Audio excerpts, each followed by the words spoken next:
Hello students, good morning. आज हम पढ़ेंगे हमारी मैथ्स की एक्सरसाइज 1.3 जो बिलोंग करती है एनसीईआरटी मैथ्स के चैप्टर नंबर फर्स्ट इंटीजर से।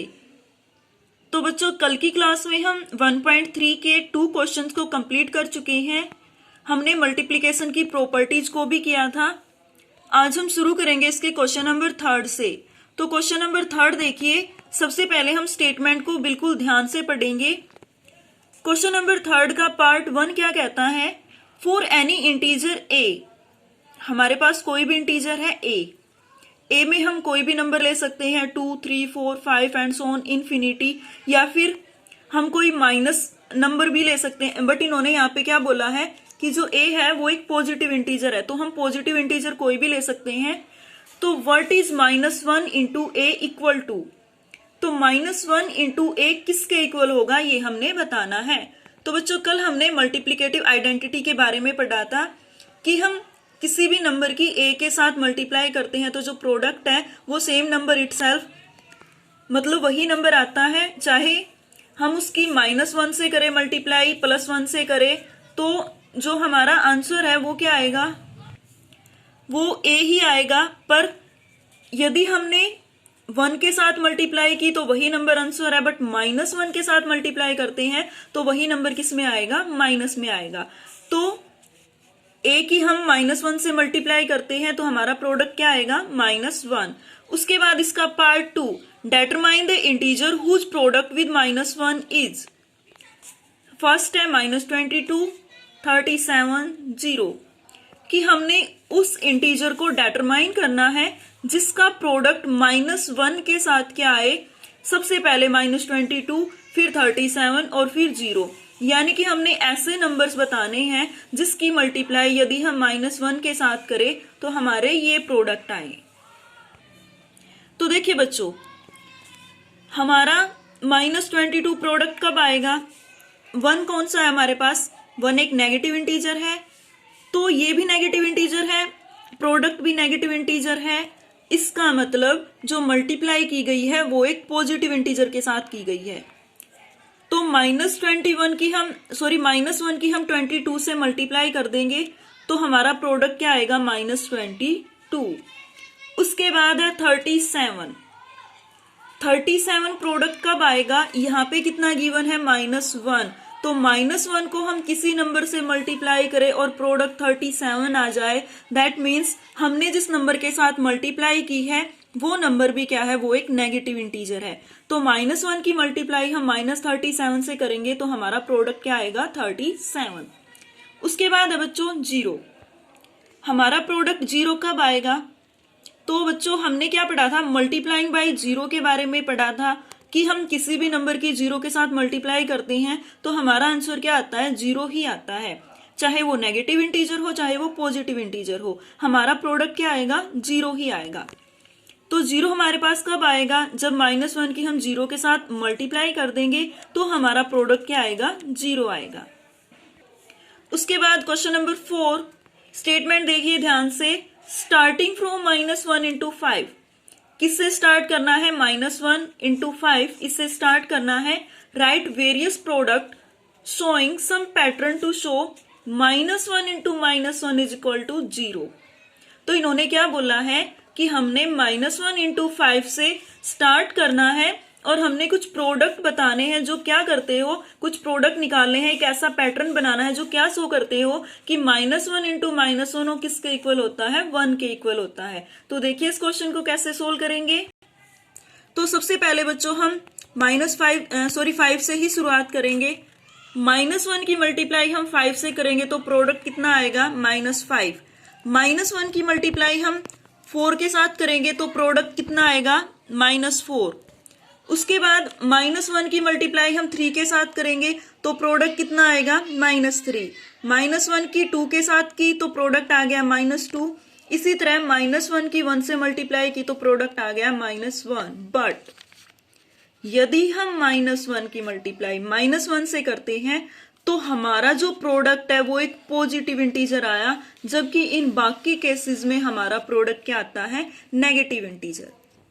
दैट मीन्स यहां से क्या प्रूव होता है कि इसने क्या प्रूव करने की कोशिश की है हमें, इसने हमें ये बताने की कोशिश की है कि जब हम एक नेगेटिव इंटीजर की पॉजिटिव इंटीजर के साथ मल्टीप्लाई करेंगे तो प्रोडक्ट नेगेटिव इंटीजर आएगा, बट यदि हम दो नेगेटिव इंटीजर्स की क्या करते हैं, मल्टीप्लाई करते हैं, तो जो प्रोडक्ट है वो हमारा पॉजिटिव इंटीजर आएगा। उसके बाद बच्चों question number 5, most important question. तो स्टेटमेंट देखिए, find the product using suitable properties. तो प्रोडक्ट निकालना है हमने प्रॉपर्टीज का यूज करते हुए, जो प्रॉपर्टीज हमने मल्टीप्लीकेशन पे की थी उन्हीं का यूज करना है। तो देखिए सबसे पहले पार्ट ये है 26 इंटू -48 प्लस -48 इंटू -36। तो ये कौन सी प्रॉपर्टी है बच्चों, देखिए अब ये देखिए हमारे पास -48 टू टाइम्स है, तो लेट 26 को हम a मान लेते हैं, -48 को b, -48 को b और -36 को c। तो a is equal to 26, b is equal to -48, c is equal to -36। तो हमारे पास क्या है, a into B plus b into c. तो ये क्या होता है बच्चों, इन दोनों में से हम कॉमन निकाल लेंगे, let a into B plus b into C. Common निकाल लेंगे, b क्या आ गया हमारा कॉमन, इंटू यहाँ पे a बच गया, प्लस है तो प्लस का सिंबल, और यहाँ क्या बच गया c, b इंटू ए प्लस सी। तो कुछ याद आया बच्चों, कौन सी प्रॉपर्टी है ये कौन सी प्रॉपर्टी है, डिस्ट्रीब्यूटिव प्रॉपर्टी, जिसमें हमने क्या पढ़ा था, a into B plus c को हम क्या लिख सकते हैं, a into B plus a into c.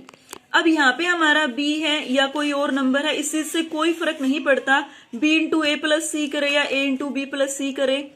तो ये जो है सिर्फ नेमिंग है बच्चों, ये कुछ नहीं है, यहाँ पे एक्स वाई जेड हम कुछ भी लिख सकते हैं। तो ये हमारा डिस्ट्रीब्यूटिव प्रॉपर्टी से सोल्व होगा। तो देखिए इसको कैसे करेंगे, -48 कॉमन आ गया हमारा इन दोनों के अंदर से, उसके बाद इंटू हमने क्या करना है, a प्लस सी, तो a 26 प्लस c कितना हो गया -36। तो यहाँ पे -48 इंटू 26, अब प्लस माइनस क्या होगा माइनस और 36, तो -48 इंटू 26 -36 कितना होगा -10, और -48 की मल्टीप्लाई करेंगे -10 के साथ, तो प्रोडक्ट आएगा पॉजिटिव इंटीजर, और 48 10 जा 480 हमारा आंसर आ गया। उसके बाद क्वेश्चन नंबर इसी का पार्ट बी, 8 इंटू 53 इंटू -25। तो ये कौन सी प्रॉपर्टी है बच्चों, इससे पहले मैं आपको कुछ इंपॉर्टेंट चीजें बताती हूँ बच्चों। देखिए जब भी हम क्या करते हैं, डिस्ट्रीब्यूटिव प्रॉपर्टी हमने क्यों लगाई, ताकि हम कैलकुलेशन को इजीली कर सके, आसानी से किसी भी क्वेश्चन का सॉल्यूशन निकाल सके। तो मान लीजिए हमारे पास 25 गिवन है और हम इसकी 4 से मल्टीप्लाई करें तो क्या आता है 100 आता है। उसके बाद है यदि हमारे पास 125 है और इसकी मल्टीप्लाई कर दे हम 8 के साथ, तो हमारे पास क्या आता है 1000 आ जाएगा। अब ये 100 और 1000 हमारे क्या काम आएंगे, तो ये बच्चों हमारे किसी भी कैलकुलेशन को इजी आसान बनाने के लिए ये जरूरी होते हैं। मान लीजिए हमारे पास काफी लंबी कैलकुलेशन है और हमने उसको आसानी से सोल्व करना है, तो हम इनको 100 1000 इस टर्म में ले लेंगे, तो कैलकुलेशन क्या होगी इजी हो जाएगी। उसी तरह देखिए इस क्वेश्चन को हम क्या करेंगे, हम इसको एसोसिएट करेंगे, यानी कि इस कैलकुलेशन को हमने इजी करना है। तो देखिए -25 है, यहाँ पे 8 है, अगर हम इन दोनों की मल्टीप्लाई कर दें जो कि कितना होता है 1000, अब माइनस का है 25 तो -1000, और फिर उसकी 53 से मल्टीप्लाई करें तो डायरेक्ट 53 और नंबर ऑफ जीरोज इसमें कितनी है 3, तो पीछे 3 जीरोज आ गई, यानी कि -53,000 हमारा आंसर आ गया। तो ये कौन सी प्रॉपर्टी है बच्चों, ये एसोसिएटिव प्रॉपर्टी है, यानी कि किसी नंबर को हम एसोसिएट करते हैं, उसको हम क्या करते हैं एक ऑर्डर में लगा लेते हैं ताकि हमारी कैलकुलेशन क्या हो इजी हो। तो इस तरह से हम इसको सोल्व कर लेंगे। उसके बाद इसी का पार्ट सी बच्चों, 15 इंटू -25 प्लस -4 इंटू -10।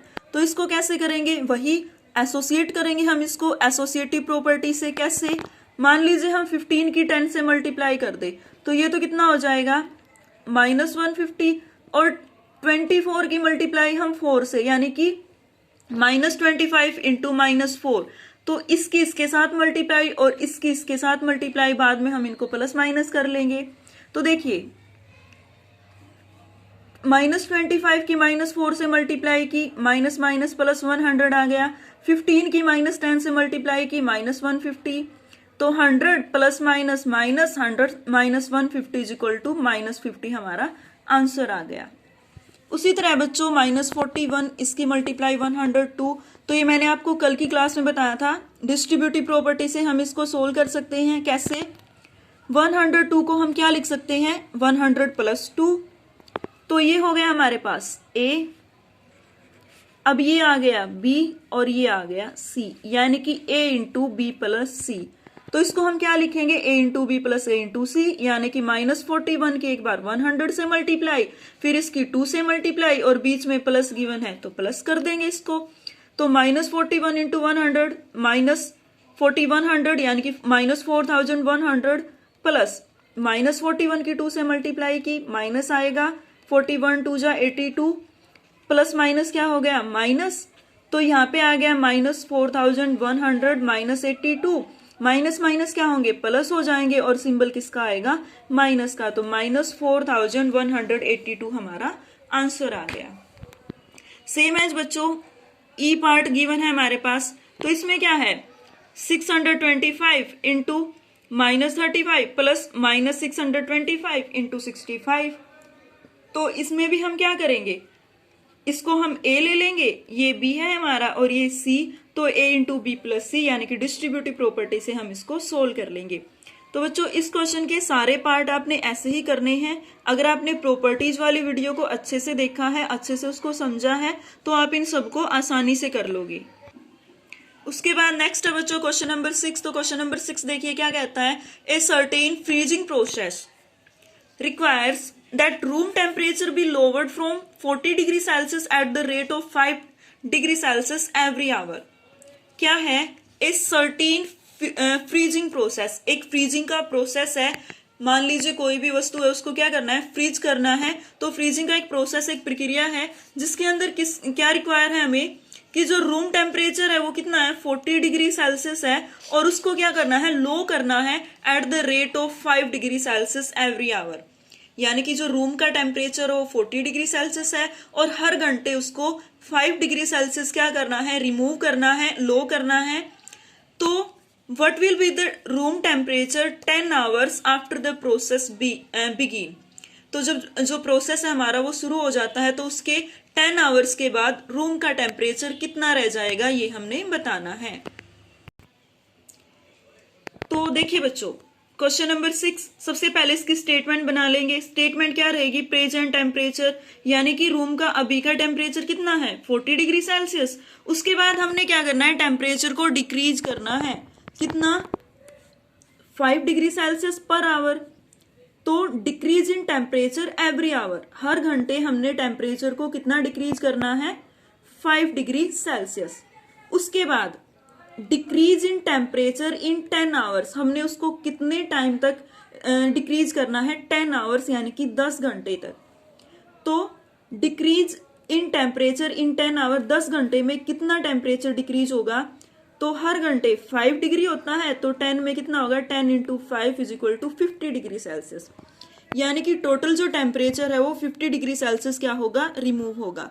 टेम्परेचर कितना था हमारा? स्टार्टिंग में 40 डिग्री सेल्सियस था। अब रिमूव कितना करना है हमने? 50 डिग्री सेल्सियस।